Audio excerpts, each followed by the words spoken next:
Okay, तो previous lecture से अगर हम लोग कंटिन्यू करें तो न्यूमेरिकल्स हम लोग देख रहे थे based on thermal expansion. Sequentially मेरा ख्याल है ये तीसरा सेट ऑफ न्यूमेरिकल होगा, third set of numerical based on the thermal expansions. तो आपको जो मॉड्यूल प्रोवाइड किया गया है उसमें से रैंडमली मैं क्वेश्चंस पिक करते जा रहा हूँ और तीनों तरीके के जो एक्सपेंशंस हैं, लीनियर, एरियल और वॉल्यूम, और इनसे रिलेटेड जो कुछ छोटी मोटी बातें हैं, इन सबको कवर करते हुए हम लोग न्यूमेरिकल्स को देख रहे हैं। So let's just continue with the next possible question. 10th question ले रहे हैं अभी, जैसे तुमने बताया मुझे कि क्वेश्चन नंबर 9 तक हमने किया था। If percentage change in the length is 1% with change in temperature of a cuboid with these descriptions, length and then 2L and then 3L, ठीक है, length, breadth and height, then what is the percentage change in its area and its volume? तो ये बहुत simple सी बात है। अगर length में 1% का चेंज होता है तो फिर प्रोपोर्शनली हमें ये निकालना है कि एरिया में कितने परसेंट का चेंज होगा और वॉल्यूम में कितने परसेंट का चेंज। जस्ट लाइक जब मैं लेंथ के चेंजेस को ऑब्जर्व करूंगा ना, तो I have to deal with the situation of alpha, और अगर मैं एरिया के सिचुएशन को बैलेंस करने की कोशिश करता हूं तो उसके लिए मुझे बीटा का यूज करना चाहिए, और अगर मैं वॉल्यूम के प्रोपोर्शन में चेंजेस को देखना चाह रहा हूं तो उसके लिए मुझे गामा का यूज। और हम सब लोग ये जानते हैं कि alpha is equal to beta by 2 is equal to gamma by 3, ठीक है। या आप चाहो तो ऐसे भी लिख सकते हो कि किसी गिवन सिचुएशन में अगर हमारे पास अल्फा है तो उसके करस्पॉन्डिंग में बीटा हो जाता है 2 अल्फा, और इसी के करस्पॉन्डिंग में गामा हो जाता है 3 अल्फा। अब जरा सोचिए कि अगर लेंथ को हमने 1%, यानी कि अल्फा को हमने 1% के प्रोपोर्शन में यूज किया, सारी बात है एरिया हो जाएगा 2% का चेंज और वॉल्यूम हो जाएगा 3% का change. Very very straight forward. Alpha 1% belong कर रहा है तो बीटा 2% आ जाएगा, गामा 3% आ जाएगा। और इनफैक्ट इस तरीके का एक छोटा सा डिस्क्रिप्शन हमने पहले भी कवर किया था। क्लियर हुई बात? Yes Yes, sir. Yes, yes. sir. Now let's talk about the next question, that is question 11. इसमें बता रहा है densities of would and benzene. तो वुड की जो डेंसिटी है, लकड़ी की, वो 880 यूनिट्स है और बेंजीन की 900 है। क्वेश्चन पढ़ के एक फंडामेंटल बात समझ में आती है, ये सिंकिंग के बारे में है, तो क्वेश्चन पढ़ के एक बात समझ में आती है कि जिस मटेरियल की डेंसिटी कम होती है वो फ्लोट करता है। तो अगर हम ये मानते हैं कि ये बेंजीन है, ये इस तरीके से बेंजीन है, और इसमें ये वुड का लॉग है, ठीक है, ये वुड है मान लेते हैं, लाइक दिस। अब चूंकि वुड की डेंसिटी कम बताई गई है ना, 880 बताई गई, तो ऑब्वियस बात है कि वुड बेंजीन के ऊपर फ्लोट करेगा। करेक्ट है? Yes, sir. वुड की डेंसिटी यहाँ हमें बताई गई है 880 यूनिट्स, जबकि बेंजीन की जो डेंसिटी हमें बताई गई है, ये बताई गई है 900। 900. ठीक है। अब coefficient of volume expansion for would is this much and for benzene is this much. Benzene का जो कोएफिशिएंट ऑफ वॉल्यूम एक्सपेंशन है वो 1.5 इंटू 10⁻³ है, और volume expansion for would is 1.2 into 10⁻³ At what temperature the piece of wood just sinks in the benzene? कितने temperature पर benzene के अंदर जो है ये वुड सिंक कर पाएगा, ऐसे बताएं। यस, तो how do we tackle the situation? अगर कोई मटेरियल किसी लिक्विड के अंदर सिंक करता है तो इसका मतलब ये माना जाएगा कि उन दोनों की डेंसिटी सेम हो गई है, ठीक है। डेंसिटी सेम होने पर ही वो सिंक करेगा। Getting my point? Yes sir. या फिर डेंसिटी ज्यादा होने पर वो सिंक करेगा। डूबने के लिए शर्त ये होती है मिनिमम, कम से कम दोनों की डेंसिटी या तो सेम हो जाए या फिर लिक्विड के मुकाबले में सॉलिड की डेंसिटी ज्यादा हो जाए, तो फिर वो डूब जाएगा। मतलब यहां पर ये वुड इसके अंदर कब सिंक कर सकता है, सोच के देखो। जब उसकी डेंसिटी ज्यादा हो। ज्यादा मतलब कितनी, कम से कम कितनी डेंसिटी मुझे करानी पड़ेगी तब जाके ये इसके अंदर सिंक? 900। Yes, 20 increase. 900 होना चाहिए। लेकिन इस प्रॉब्लम को अगर हम केयरफुली देखें तो इसमें एक दिक्कत है। टेम्परेचर अगर बढ़ेगा तो जैसे हम लोग जानते हैं ना, टेम्परेचर बढ़ने के बाद डेंसिटी का कुछ इस तरीके का हम लोग रिलेशन बनाते हैं, rho dash is equal to rho and then in bracket 1 minus gamma delta T. याद आया कुछ आपको यस सर। डेंसिटी के लिए? तो यहाँ इस प्रॉब्लम में एक बड़ी ही टिपिकल कंडीशन ये है कि अगर हमने चेंज ऑफ टेम्परेचर कराया तो बेंजीन की डेंसिटी तो घटेगी घटेगी, लेकिन उसके साथ साथ वुड की डेंसिटी भी घटने लग जाएगी, है ना।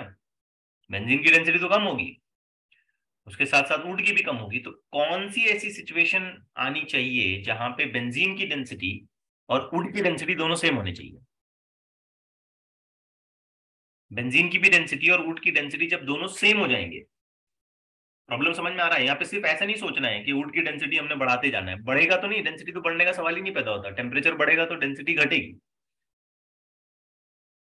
तो वुड की घट के और 880 से और कम हो जाएगी, और बेंजीन की भी घटते हुए 900 से और कम हो जाएगी। तो फिर सिंकिंग कैसे पॉसिबल होगा? सिंक करने के लिए क्या पॉसिबिलिटी है, कब होगी सिंकिंग? जब दोनों की density same. Yes, very good. Condition for sinking ये होगी कि डेंसिटी फॉर वुड ये मैच करना चाहिए डेंसिटी फॉर बेंजीन से, तभी सिंक करेगा ये। समझ रहे हो ना बात?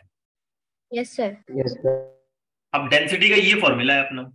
इनफैक्ट मुझे यहाँ पे ऐसा डैश और डैश लगाना चाहिए, फाइनल डेंसिटी ना, दोनों के फाइनल डेंसिटीज। अब डेंसिटी के फॉर्मूले ऐसे लगेंगे, density of wood 1 minus gamma for wood and then delta T is equal to density of benzene 1 minus gamma for benzene and then delta T. बात समझ आई? Yes sir. Yes sir. अब इसे सॉल्व करना है अपने को। तो वुड की डेंसिटी कितनी है? 880। 1 माइनस इसका ग्यामा, जहां तक मुझे दिख रहा है ये 1.2 into 10 to the power minus 3 है, तो ये हो गया 1.2 into 10 to the power minus 3 and then delta T is equal to, ये वाली डेंसिटी है 900, 1 माइनस ये वाली वैल्यू है 1.5 into 10 to the power minus 3 and हाँ यस यस यस, मैंने यहाँ राइटिंग मिस्टेक की, तो ये होना चाहिए 10 टू द पावर माइनस 3। अब इस कैलकुलेशन को आगे बढ़ाते हैं ठीक ठाक तरीके से। तो सबसे पहले एक एक जीरो काट देते हैं ताकि टेंशन खत्म हो जाए। अब ये हो गया 88 minus 1.2 into 10 to the power minus 3 delta T into 88 is equal to on the other side 90 minus 1.5 into 10 to the power minus 3 delta T into 90। Clear हुआ? Yes sir. अभी इस 88 को इधर ले लो और ये बाकी फैक्टर इधर ले लो, तो मैं देखूंगा कि एक तरफ मुझे मिल रहा है 1.5 into 10 to the power minus 3 delta T into 90 minus 1.2 into 10 to the power minus 3 delta T into 88 is equal to 90 minus 88। Correct किया? yes, अब इसमें से जो जो कॉमन निकल सकता है ना, पहले मैं वो कॉमन लेता हूं। तो यहां मुझे मिल रहा है 1.5 into 90 minus 1.2 into 88 delta T. Delta T into 10 to the power minus 3 और इधर बचा 2। यस। अब ये मल्टीप्लाई करो पूरा,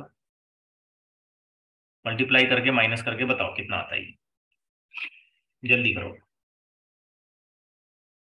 जब तक मैं दूसरा क्वेश्चन ले आता हूं यहाँ पे।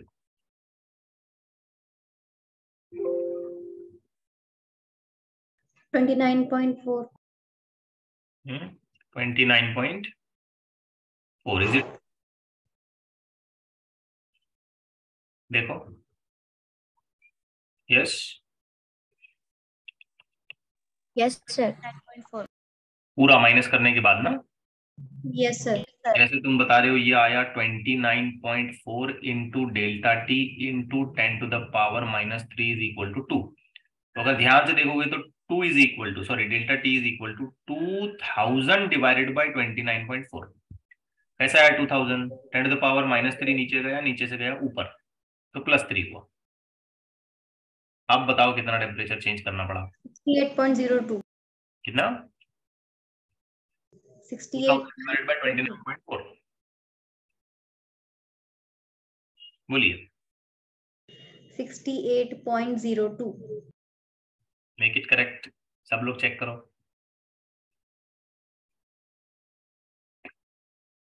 राइट है सर। ओके, तो व्हाट यू आर मेंशनिंग मैं मेंशन कर देता हूँ यहाँ पे 68.02 डिग्री सेल्सियस। इतना टेम्परेचर हमको चेंज करना पड़ेगा 0 ऑनवर्ड्स, क्योंकि ये कैलकुलेशन तो पूरा 0 पे था। At what temperature the piece of wood just sinks, तो 68 डिग्री सेल्सियस के आसपास आने पे वुड सिंक कर जाएगा। तो प्रॉब्लम आया समझ में आपको? अच्छा था, एकदम अच्छा क्वेश्चन था। इसमें बड़ी फंडामेंटल बात हमको ये याद रखनी है कि सिंकिंग उस वक्त होगी जब दोनों का टेम्परेचर सेम होगा। कैलकुलेशन फिर भी आप लोग इंडिविजुअली चेक कर लो, मैंने इस पे कोई कंफर्मेशन नहीं किया है, ठीक है? जो आंसर्स तुम बता रहे हो उसी को मैं कैरी करके कैलकुलेशन कर रहा हूँ, कंसेप्ट तो यही है। लेकिन okay with this? Yes, sir. अब आइए आते हैं नेक्स्ट क्वेश्चन। एक बहुत ही फाइन स्टील का वायर है, ठीक है? एक सेकंड जरा रुकिए, मैं इसको यहां से डिलीट कर देता हूँ, ऊपर ले लेते हैं। तो इट इज गिवन लाइक कि एक बहुत ही फाइन स्टील का वायर है, ठीक है, which is having a length of 4 meter and it is being rigidly fixed in a heavy brass frame। तो ये जो साइड का फ्रेम है ये ब्रास का है और ये बीच में स्टील का वायर लगाया हुआ है। It is just taught at 20 degree Celsius, मतलब ये गैप बराबर 4 मीटर का है, तो बिल्कुल जस्ट टॉट कंडीशन में, तनी हुई कंडीशन में वहां पे उसको बांधा गया है। स्ट्रेस निकालने के लिए बोल रहा है in the steel wire if the whole system is heated to 120 degree Celsius. तो एक बात तो क्लियर है कि चेंज ऑफ टेम्परेचर जो यहाँ हो रहा है ना, ये 20 से 120, मतलब delta T change of temperature कितना हुआ? 100 डिग्री सेल्सियस हुआ। अब देखो, ब्रास का जो अल्फा हमको गिवन है वो 1.8 है with the power 10 to the power -5, तो स्टील का है 1.2, तो फ्रेम का अल्फा ज्यादा है ना? जो फ्रेम है उसका अल्फा ज्यादा है। मुझे बताओ यहां पर कौन ज्यादा फैलेगा? फ्रेम ज्यादा फैलेगा कि वायर ज्यादा फैलेगी? फ्रेम। फ्रेम ज्यादा फैलेगा, क्योंकि फ्रेम का अल्फा ज्यादा है और वायर का एलोंगेशन कम। अब इमेजिन करो कि फ्रेम ज्यादा एलोंगेट हो रहा है और उसके मुकाबले में वायर का एलोंगेशन कम हो रहा है, तो वहां पर फ्रेम वायर को जबरदस्ती बाहर खींचेगा। स्ट्रेस की सिचुएशन में आएगी, जैसे किसी वायर को तुम पकड़ के जोर से बाहर खींच रहे हो। Yes sir. Yes sir. अगर ये उल्टा होता, फ्रेम स्टील का होता और वायर ब्रास की होती, तो वायर का ही इलोंगेशन ज्यादा हो जाता, फ्रेम का कम होता, तो फिर वायर स्लैक हो जाती, वायर लूज पड़ती। बात समझे? Yes sir. अब तुमको निकालना है स्ट्रेस, ठीक है? तुमको इस सिचुएशन में निकालना है स्ट्रेस। तो स्ट्रेस क्यों आएगा ये समझा सबको फंडा? Yes sir. तो स्ट्रेस निकालने का सबसे सिंपल और आसान तरीका है कि यंग्स मॉडुलस इस्तेमाल करो। किसका यंग्स मॉडुलस? स्टील का, स्टील। क्योंकि वायर में स्ट्रेस निकालना है मल्टीप्लाइड बाय स्ट्रेन, क्योंकि Young's modulus is equal to stress upon strain. Yes sir. अब बेटा ध्यान रखिएगा, अगर मैं ये स्ट्रेस निकालना चाहता हूं तो ये वाई तो मुझे स्टील का लिखना ही पड़ेगा, नो डाउट, इनटू स्ट्रेन का मतलब हो गया change in length upon original length, और वो भी किसकी? स्टील।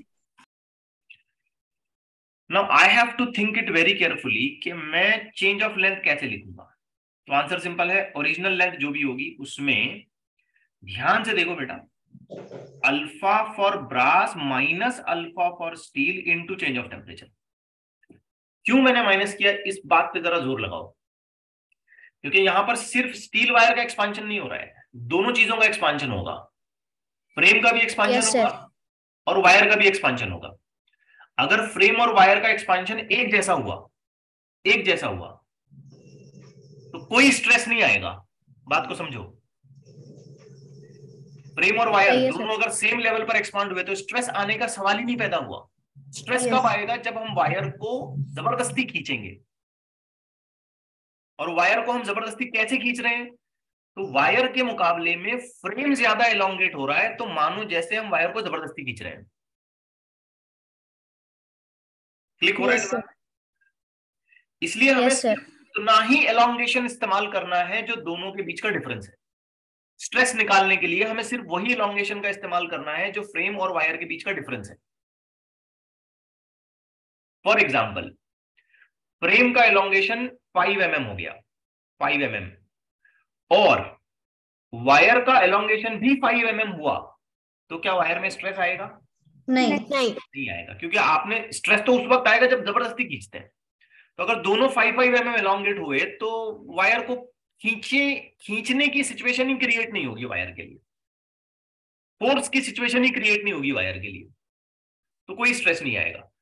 अब जरा सोचो, अगर फ्रेम का एलोंगेशन हुआ 5 mm और वायर का एलोंगेशन हुआ 3 mm, 2 mm, तो एक्स्ट्रा कितना खींचा गया? 2 mm। हाँ, वो एक्स्ट्रा खींचा गया तो ऐसे ही निकालोगे ना? Yes sir. तो ये जो चीज है ना, ये यहां हमको पुटअप करनी है। तो फिर फाइनली स्ट्रेस कैसे आएगा?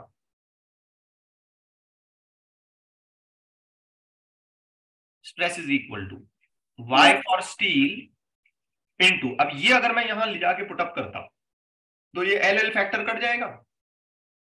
Yes sir. मुझे मिलेगा alpha for brass minus alpha for steel into delta temperature, delta change of temperature, delta T. तो स्ट्रेस इज इक्वल टू, अब y फॉर ब्रास इस्तेमाल करना है, नहीं सॉरी, y फॉर स्टील ही इस्तेमाल करना है, बिकॉज स्ट्रेस तो सिर्फ वायर का ही निकालना है। तो ये मैं सब्स्टिट्यूट करूंगा यहाँ पे 2 × 10⁻11 मल्टीप्लाइड बाय दोनों का डिफरेंस, एक 1.8 है और एक दूसरा 1.2 है, तो आंसर आएगा 0.6 × 10⁻⁻5 और चेंज ऑफ टेम्परेचर कितना था अपना 100। So stress is equal to 6 × 10⁸, क्योंकि 6 में एक ही आंसर है। Yes sir. न्यूटन पर मीटर स्क्वायर। यूनिट देखो, मैं बोल रहा था ना एक ही यूनिट है, तो वही सिचुएशन है। क्लियर हुई बात? यस। ओके, चलिए और थोड़ा सा दिमाग लगाते हैं। क्वेश्चन है ना, अच्छे है ना? थोड़ा थोड़ा लेवल हम लोग बढ़ा रहे हैं। पिछले न्यूमेरिकल देखो, उससे पिछले न्यूमेरिकल देखो तो आसान आसान थे, थोड़ा थोड़ा करके लेवल हम लोग बढ़ा रहे हैं। और अभी बहुत कुछ पढ़ना है इस चैप्टर में, इंशाल्लाह आगे पढ़ेंगे, पढ़ते रहेंगे। हाँ, इस गिवन अरेंजमेंट में हमसे ये पूछा जा रहा है कि स्ट्रेन कितना आएगा when we can change the temperature of the body by delta theta, then strain produce in the wire is strain strain strain strain strain. Option A sir. Option A बिल्कुल सही, क्योंकि स्ट्रेन का मतलब क्या होता है? Change of length upon original length. Change of length कैसे निकालेंगे? L alpha delta T upon L, तो एल फैक्टर कट गया, अल्फा डेल्टा टी। अब यहाँ पे टेम्परेचर को जो है ना, इसने डेल्टा थीटा बोला है, तो ये हो गया स्ट्रेन का आंसर। वेरी गुड, शाबाश। अच्छा मुझे बताओ एक बात, अगर इसी प्रॉब्लम में मैंने आपसे ये पूछा कि स्ट्रेस कितना आएगा, अगर मैं ये कहता हूं कि इस मटेरियल का यंग्स मॉडुलस y है, y अल्फा डेल्टा थीटा। हाँ, y अल्फा डेल्टा थीटा, ये गलत जवाब है, गलत आंसर है, गलत है आंसर। स्ट्रेस नहीं आता। अच्छा, स्ट्रेस नहीं आता, 0, ये सही जवाब है। क्यों? एंड्स खुले हैं, दीवार दोनों तरफ से इसको दबा रहे हैं। शाबाश, वेरी गुड। एंड फ्री है। जब एंड फ्री है तो फ्री एक्सपांशन पॉसिबल है, स्ट्रेस का सवाल नहीं पैदा होता है, कोई रोक नहीं रहा है, कोई जबरदस्ती नहीं करना है, तो स्ट्रेस नहीं आएगा। Yes sir. वेरी गुड, बढ़िया कंसेप्ट गया मतलब दिमाग में अच्छे से, वेरी गुड। ओके, और यहाँ एक शोलापुरी वर्ड भी सुनने को मिला, दीवाल। मैं भी सीख रहा हूँ शोलापुरी वर्ड्स। अब वीडियो रिकॉर्ड पर जाएगा, वो भी बोलेंगे यार शोलापुर के बंदे कैसे हैं। चलिए ठीक है, अगला देखते हैं। An iron ring measuring 15 centimeter in the diameter is to be shrunk on the pulley, which is 15.05 centimeter. तो डायमीटर कितना इंक्रीज कराना है, कितना इंक्रीज कराना है? 0.5। ठीक है ना, तो delta D 0.05 centimetre. Yes yes. ये सब हम लोग 20 सेंटीमीटर पर कर रहे हैं, ठीक है। तो to what minimum temperature should the ring be heated to make the job possible? Calculate the strain developed in the wire in the ring when it comes to the room temperature using iron. चलो ठीक है, तो ये काफी straight forward problem है। अगर मैं delta D यानी कि चेंज इन द डायमीटर लिखना चाहता हूं तो ये आंसर आएगा original diameter alpha and then change of temperature. Correct है। So I just continue by writing 0.05, original है अपना 15, अल्फा है 12 into 10 to the power -6 और चेंज ऑफ टेम्परेचर एक्सपेक्टेड हो गया delta T. So delta T is equal to 0.05 divided by 15 into 12 into 10 to the power -6। So delta T is equal to, बता सकते हो ये 6 को ऊपर ले लो, +6 कर दो, इसको 5 कर दो, बाकी एडजस्टमेंट करके बता दो कितना आंसर आता है।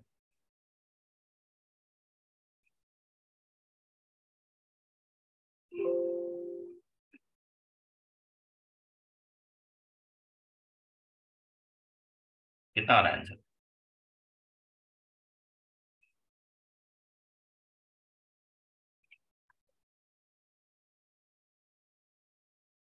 0.2 into 10 to the power 3। 0.2 into 10 to the power 3, 0.2 into 10 to the power 3 का मतलब हो गया 200 सेल्सियस। अब जो चेंज ऑफ टेम्परेचर आपने निकाला वो 200 निकाला, तो बेसिकली ये हो जाएगा T2 minus T1 is equal to 200। T2 T1 है 20, ये 200, तो T2 का आंसर आ जाएगा 180। ठीक है, ये 20 कैसे था देखो भाई, यहाँ पे ये 20 डिग्री पे सारे मेजरमेंट हो रहे थे। करेक्ट? Yes sir. तो ये टेम्परेचर एक्सपेक्टेड है। फर्दर मोर इसमें ये भी पूछा जा रहा है कि स्ट्रेन कितना आएगा। तो अगर हम स्ट्रेन की बात यहां करें तो कुछ ऐसे निकालना पड़ेगा, strain is equal to alpha delta T. Correct? Yes sir. I hope आप ये कर सकते हो, अपने लेवल पर कर लो। ये अल्फा का वैल्यू है और ये डेल्टा टी का वैल्यू है, मल्टीप्लाई करके बताओ कितना आंसर आता है। Someone has suggested the answer 180 कैसा आया, 220 आना। हाँ हाँ हाँ, यहाँ गलती करे हमने, मेजर मिस्टेक बोल सकते हो तुम इसको। एडिशन करना है ना बाबा? Yes sir. हाँ 220। 220 डिग्री सेल्सियस। तो स्ट्रेन का कैलकुलेशन कर लो। अल्फा है 12 into 10 to the power -6 into delta T यानी कि चेंज ऑफ टेम्परेचर ये रहा 200 मल्टीप्लाई करो 24 into 10 to the power 4। Strain का कोई यूनिट नहीं होता, कोई डायमेंशन नहीं होता। That's done. ठीक, -4 ना sir? Yes -4। Now coming to the next question, a steel rod of length 1 meter rests on a smooth floor, smooth horizontal base. If it is heated from 0 degree Celsius to 100 degree Celsius, what is the longitudinal strain developed? Okay, एक point मेरे जहन में अभी click हुआ, सोचने की बात है यहाँ। अच्छा हुआ अभी इसी दौरान क्लिक हुआ। हमने यहाँ पे मिस्टेक करी एक्चुअली। मुझे बताओ स्ट्रेस कितना आ रहा है? 0 स्ट्रेन नहीं आता। यस, तो स्ट्रेन भी नहीं आना चाहिए। We made a mistake. 0 अगर स्ट्रेस 0 है तो स्ट्रेन भी तो 0 हो जाएगा। Yes sir. Because stress and strain they are directly proportional to each other. Hooke's law भी कराएं तो। Yes, sir. समझे? हाँ, रिंग के केस में यहां पर स्ट्रेस जरूर आएगा, क्योंकि हम ऐसा रिंग क्या कर रहे हैं, किसी चीज पे चढ़ा के फिर कूल कर रहे हैं, उसको ठंडा कर रहे हैं, तो वहां स्ट्रेस आ रहा है, उसके करस्पॉन्डिंगली जो भी स्ट्रेन आएगा वो आएगा। ये फ्री एक्सपांशन नहीं है, समझे ना? Yes sir. एक पुली पे इस रिंग को हम लोग चढ़ा रहे हैं, लोड कर रहे हैं ऐसे, फिर वो जब कूल डाउन हो जाएगी तब स्ट्रेन तो बनेगा उसका। फ्री एक्सपांशन अगर है, दोनों साइड से रॉड अगर फ्री रखी गई है, जैसे इस प्रॉब्लम में देखो, स्टील रॉड है, लेंथ 1 मीटर है, स्मूथ हॉरिजॉन्टल बेस पे रखा हुआ है, कुछ नहीं, दोनों साइड से बांधा ही नहीं। तो इस सिचुएशन में सिंपल तरीके से अगर मैं सोचता हूं भाई स्ट्रेस कितना है, 0 है, तो इसके करस्पॉन्डिंगली स्ट्रेन भी 0। स्ट्रेन भी 0 होगा। Don't say Y alpha delta theta, नहीं आएगा, क्योंकि stress and strain within elastic limit are supposed to be directly proportional with each other according to Hooke's law. Stress 0 है तो स्ट्रेन भी 0 होना चाहिए। बात बैठी दिमाग में आपके? Yes sir. तो गलती मत करना ये। अभी हमने की मिस्टेक, अच्छा हुआ बातों बातों में क्लिक हो गया मुझको, नहीं तो वैसे ही चले जाते हम लोग आगे। Okay, let's take the next question. इसको करेक्शन कर दिए ना? Yes sir. रीजन समझा? Yes, sir. Yes sir. So this part has to be removed, cut. हाँ, एक स्टील रॉड क्लैंप करा है दोनों एंड्स पर। अब दोनों एंड्स पर हमने उसको क्लैंप करा है। The rod is in its natural length of 20 degrees Celsius. Find the longitudinal strain developed in the rod if the temperature raises to 50 degrees Celsius. अब आएगा स्ट्रेन। पहले ये बताओ कि टेम्परेचर में कितना चेंज आया, 20 से 30 डिग्री सेल्सियस। मतलब चेंज ऑफ टेम्परेचर की बात करते हैं तो 30 डिग्री सेल्सियस। और अब अगर मैं स्ट्रेन लिखता हूं तो आंसर है alpha delta T. Alpha 12 into 10 to the power -6, change of temperature 30। कितना answer? 36 into 10 to the power minus 36 into 10 to the power -5। कोई यूनिट की रिक्वायरमेंट नहीं है, it's very straightforward. Okay, let's go to the next question.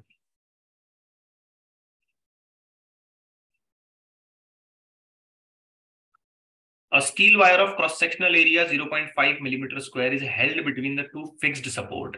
If the wire is just taut at 20 degrees Celsius, determine the tension when the temperature falls to 0 degree Celsius. Tension मतलब force निकालना है। अब मैं कुछ simple बातें आपके सामने रखता हूं, गौर से सुनना। अगर हम स्ट्रेन निकालते हैं तो क्या आता है? और अगर हम लोग स्ट्रेस निकालते हैं तो क्या आता है? और अगर हम लोग फोर्स निकालते हैं तो क्या आता है? ये मैंने लास्ट टाइम बताए थे आपको फॉर्मूले। Yes sir. Yes sir. फिलहाल हमें फोर्स निकालना है, टेंशन का मतलब फोर्स निकालना है, तो ये डेटा हमको इस्तेमाल करना है। Are you getting what I am saying? Yes sir. तो टेंशन यानी कि फोर्स निकालना है, A Y alpha delta T, that's it. देखो एरिया ऑफ क्रॉस सेक्शन ये रहा 0.5 मिलीमीटर, यानी कि 10 to the power -6। मिलीमीटर से मीटर जाना है, -3, उसका स्क्वायर करना है, -6 इंटू वाई का value 2 into 10 to the power 11। Alpha का value 12 into 10 to the power -6। Change of temperature तो 20 से लेके कितना होगा? 0। Change of temperature 20। -20 लेने की जरूरत नहीं है, चेंज लेना है, ठीक है ना? अब ये सिचुएशन ऐसी है कि वायर जस्ट बंधी हुई थी, टेम्परेचर तुमने कम किया, टेम्परेचर कम करे तो वायर श्रिंक होती है ना, तो वो श्रिंक करने की वजह से टेंशन आया। आप एक्सपांशन में ये टेंशन आए या श्रिंकिंग में टेंशन आए, दोनों सूरतों में फॉर्मली यही होंगे, याद रखना। बताइए क्या आंसर आया? 240 into 10 to the power -1. 240 -1 है। Yes, is it -1? तो सीधा सीधा 24 न्यूटन कर दो ना। यस -1 हटा दो वहां से। समझे नहीं समझे? Yes sir. Okay, let's go to the next question. The design of a physical instrument requires that there be a constant difference. हाँ, constant difference. वाह, constant difference of length 10 centimeter. मतलब कोई दो मटेरियल है L1 माइनस L2, दोनों का difference 10 centimetre हमेशा, ठीक है, आयरन और कॉपर। तो फिर हमसे ये पूछ रहा है कि अगर आयरन और कॉपर के लिए ये वैल्यूज हैं, तो फिर उनकी इंडिविजुअल लेंथ्स क्या है? आपको याद है मैंने इस तरीके का प्रॉब्लम आपको पढ़ाया है कि दो मटेरियल के बीच में हमेशा कांस्टेंट डिफरेंस कब रह सकता है? जब दोनों की चेंज ऑफ लेंथ, शाबाश, इक्वल सेम। पढ़ा चुका हूं, दो प्रॉब्लम मैंने आपको लिए थे ऐसे, एक लेंथ के लिए लिया था, एक वॉल्यूम के लिए लिया था पिछले न्यूमेरिकल के सेट में। Yes sir. तो जब दोनों की चेंज ऑफ लेंथ अगर सेम प्रोपोर्शन में आती है, तभी दोनों का डिफरेंस ऑफ लेंथ हमेशा कांस्टेंट रहेगा। अब वो कांस्टेंट फिलहाल हमको दिया हुआ है 10 सेंटीमीटर है। तो सोचो अगर मैंने चेंज ऑफ लेंथ पहले वाले के लिए लिखा तो ऐसे लिखूंगा ना, L1 अल्फा, अब पहले वाला मान लो Fe ले लेता हूं, into change of temperature, L2 alpha copper into change of temperature. Simply change of temperature cut जाएगा, आपको मिलेगा L1 upon L2, L1 upon L2 is equal to alpha for copper divided by alpha for Fe। Clear है? Yes sir. अब L1 upon L2 is equal to alpha for copper कितना है भाई? 17 into 10 to the power -6। ये कितना है? 11 into 10 to the power -6। तो -6 तो कट गया, यहां से निपट गया। तो हमें मिल रहा है आगे L1 is equal to 17/11 L2। अब एक तरफ ये मिल रहा है और एक तरफ ये गिवन है। स्कूल में ऐसे प्रॉब्लम सॉल्व किए होंगे बेसिक अलजेब्रा में। Yes sir. ये L1 की वैल्यू उठा के यहाँ रखो, आपको L2 मिल जाएगा।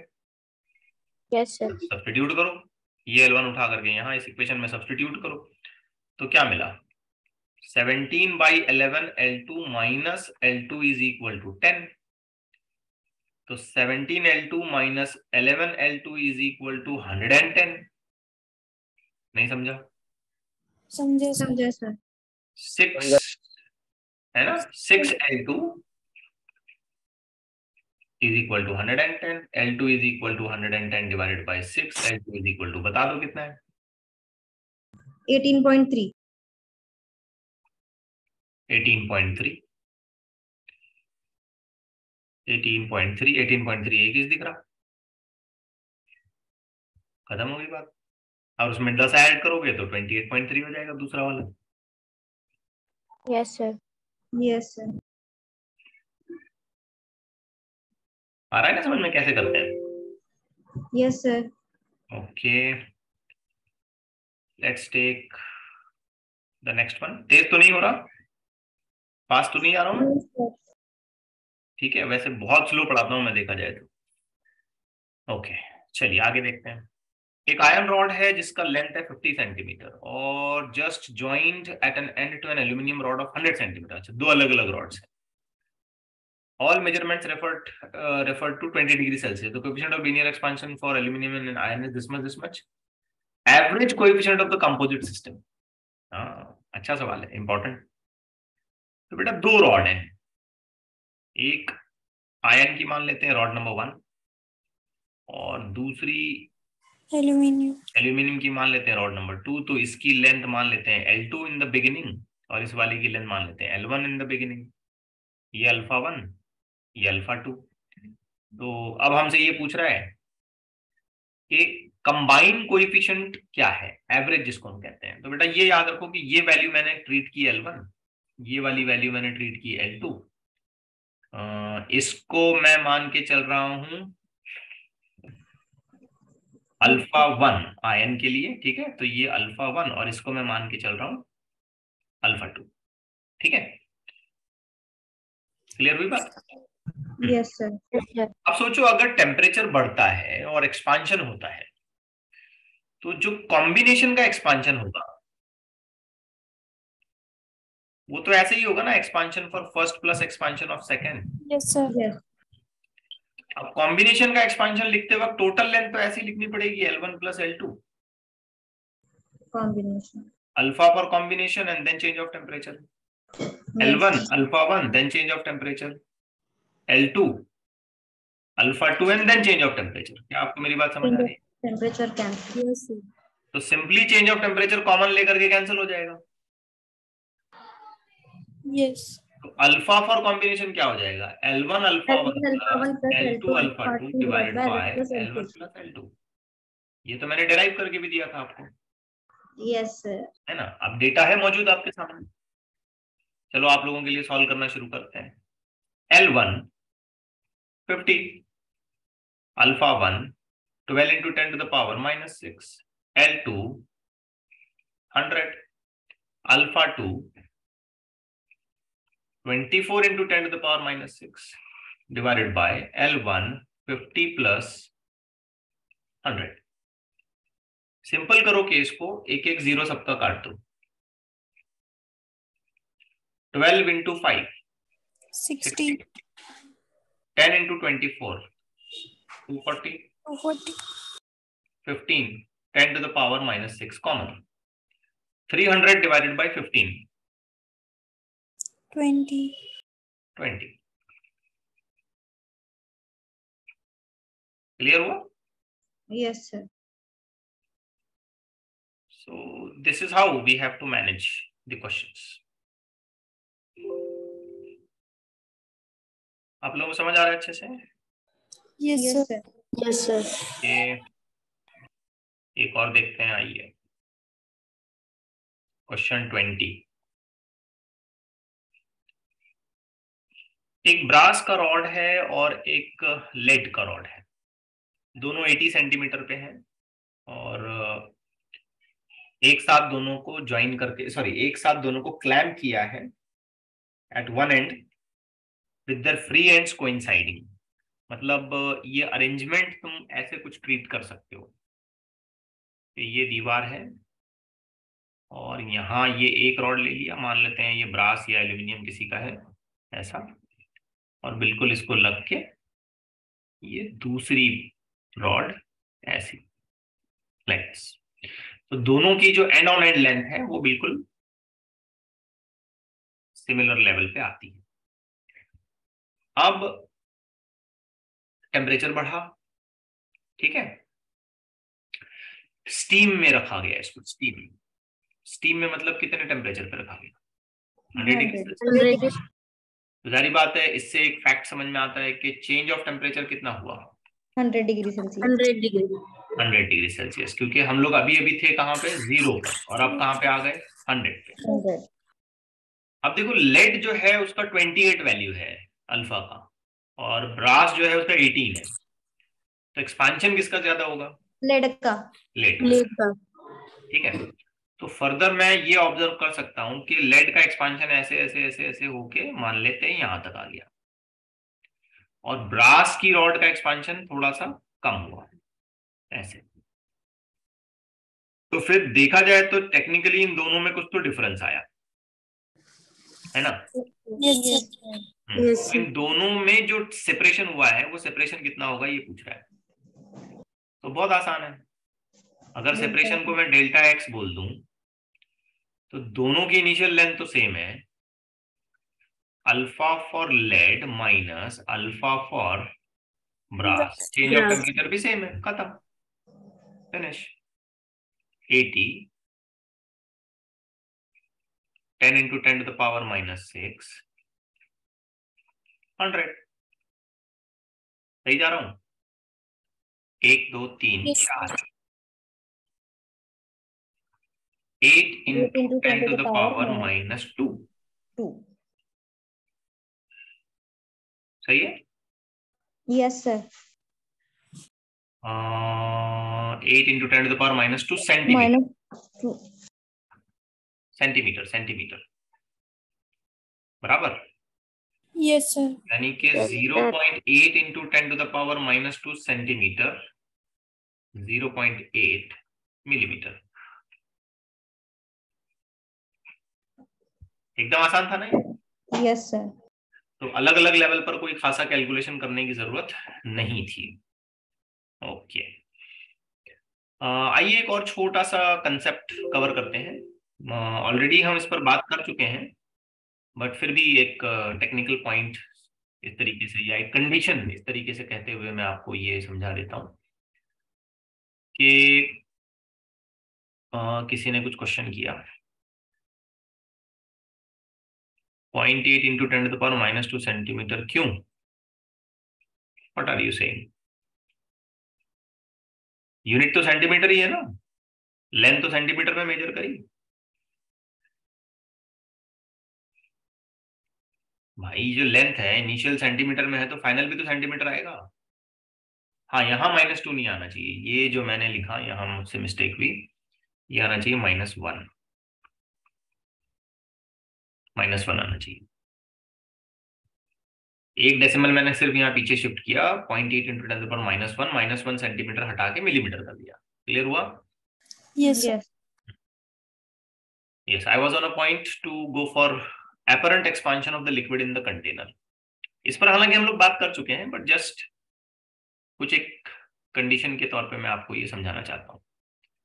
मान लेते हैं कि हमारे पास कोई भी एक कंटेनर है जो थर्मली सेंसिटिव है और इसका एक्सपांशन हो सकता है, और इसी तरीके से इसके अंदर कुछ अमाउंट ऑफ लिक्विड भरा हुआ है।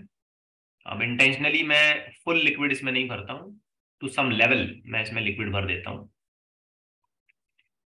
कुछ लेवल तक मान लेते हैं कि इसके अंदर हमने लिक्विड को फिल किया। तो लेट्स से कि ये गामा फॉर लिक्विड हो गया और कंटेनर के लिए गामा फॉर कंटेनर। ठीक, Yes, sir. और एक पर्टिकुलर लेवल तक मान लेते हैं कि इसमें लिक्विड भरा हुआ है, ये लेवल तक। अब अगर टेम्परेचर चेंज होता है तो दोनों के लिए चेंज ऑफ टेम्परेचर तो बिल्कुल सेम होगा, तो लिक्विड अपने हिसाब से एक्सपांड कर जाएगा और कंटेनर अपने हिसाब से एक्सपांड करेगा। लेकिन जो चेंज ऑफ वॉल्यूम डेवलप होगी ना, वो तो ऐसी डेवलप होगी ना, ध्यान से देखिए, gamma for liquid, gamma for container and then change of temperature. ये समझा आपको? Yes, sir. जो वॉल्यूम चेंज होगा, और अगर ये वॉल्यूम में कुछ चेंज हुआ तो ये लेवल ऊपर नीचे कर जाएगा। Yes, sir. अब सबसे पहले तो मैं ऐसे समझाने की कोशिश करता हूं आपको कि कंटेनर का वॉल्यूम चेंज और लिक्विड का वॉल्यूम चेंज एग्जैक्टली सेम है, तो क्या ये लिक्विड शिफ्ट करेगा, लेवल शिफ्ट करेगा क्या? ये नहीं, नहीं करेगा। तो ये कब पॉसिबल हो सकता है? जब नंबर दोनों एक, का इक्वल होगा। ये उसी वक्त पॉसिबल होगा जब gamma for liquid is equal to gamma for container. No change in level of liquid. समझ रहे हैं आपको? Yes, sir. Yes. Yes, sir. But suppose अगर मैं ये कहता हूं कि gamma for liquid is greater as compare to gamma for container, तो किसका एक्सपेंशन ज्यादा होगा? Liquid का. लिक्विड का ज्यादा होगा। तो कंटेनर के मुकाबले में अगर लिक्विड ज्यादा फैल गया तो बाहर आता है। क्या ये लेवल ज्यादा रेज हो जाएगा? Yes, sir. Yes, sir. ये लेवल रेज होगा, और अगर हमने फुल ऑन फुल भरा है तो ये Overflow. गिर जाएगा, ओवरफ्लो भी होगा। वो ओवरफ्लो तो एक ही सूरत में हो सकता है, जब हमने इसको बहुत पूरा फुल भर दिया है, या फिर लेवल ऑफ द लिक्विड बहुत नजदीक है तो वो गिर सकता है एक्सपांड होके, है ना। लेकिन इन जनरल समझो लिक्विड हमने अंदर ही रखा है, ज्यादा भरा नहीं है, तो फिर हमें क्या चेंज देखने को मिलेगा? लिक्विड का ये जो लिक्विड का लेवल है ये राइज करेगा। ठीक है, लिक्विड लेवल विल रेज, बराबर है? Yes. ओके। ना तीसरी एक कंडीशन हमारे सामने ये हो सकती है कि गैमा फॉर लिक्विड जो है ना वो लेस है गैमा फॉर कंटेनर से। तो पानी कम होता। ठीक है, पानी लिक्विड लेवल, ठीक है, कब एक्चुअल लिक्विड कम नहीं होगा, लेवल कम होगा, उसका लेवल ड्रॉप होगा। यस है सर। ना? ओके, तो लिक्विड लेवल क्या हो जाएगा इसमें? फॉल करेगा। Decrease. Liquid level will fall. Okay, तो ये एक कुछ जनरल कंडीशंस हैं, बिल्कुल इस तरीके से हम इसे समझ सकते हैं। एक और कंडीशन आती है हमारे सामने कि कंटेनर का शेप जो है अगर बिल्कुल सीधा साधा नहीं है, थोड़ा सा अजीब सा है, ऐसा है। अब यहां मुश्किल होगी समझने में, यहां थोड़ा सा मुश्किल होगा। तो यहां क्या हो रहा है कि ये जो नीचे का पोर्शन है और ये ऊपर का पोर्शन है, इसमें फर्क पड़ रहा है। यहाँ कैलकुलेशन सीधा सीधा वॉल्यूम बेसिस पे कर रहे हो तुम, यहाँ नहीं कर सकते। यहाँ पे ऊपर एरिया ऑफ क्रॉस सेक्शन के रेफरेंस में काम करना पड़ेगा, हाइट के रेफरेंस में काम करना पड़ेगा ऊपर, समझ रहे हो? और फाइनल हाइट जो तुम रेफर करोगे वो तो यही रेफर करोगे, हाइट ऊपर जाएगी कि नहीं जाएगी। Yes, yes sir. सर। तो यहां सॉर्ट आउट करने का ना एक सिंपल सा फॉर्मूला है, एच या कह लो delta H, change in the height of the level of liquid with this kind of flask. तो इसके लिए न्यूमरेटर में तो आप सबसे पहले चेंज ऑफ वॉल्यूम लिखो, जो भी चेंज ऑफ वॉल्यूम है।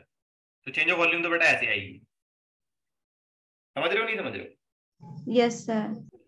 जो भी चेंज ऑफ वॉल्यूम तुमने मेंशन कर रखी है तो वो मान लेते हैं कि original volume gamma for liquid minus gamma for container into change of temperature, no issues. अब तुम क्या करो, इस पूरे फैक्टर को ना इस हाइट यानी कि सरफेस एरिया के चेंज से डिवाइड कर दो, तो ये आएगा ए नॉट 1 प्लस, एक्चुअल में यहाँ क्या आता है बीटा, समझे नहीं समझे? यस।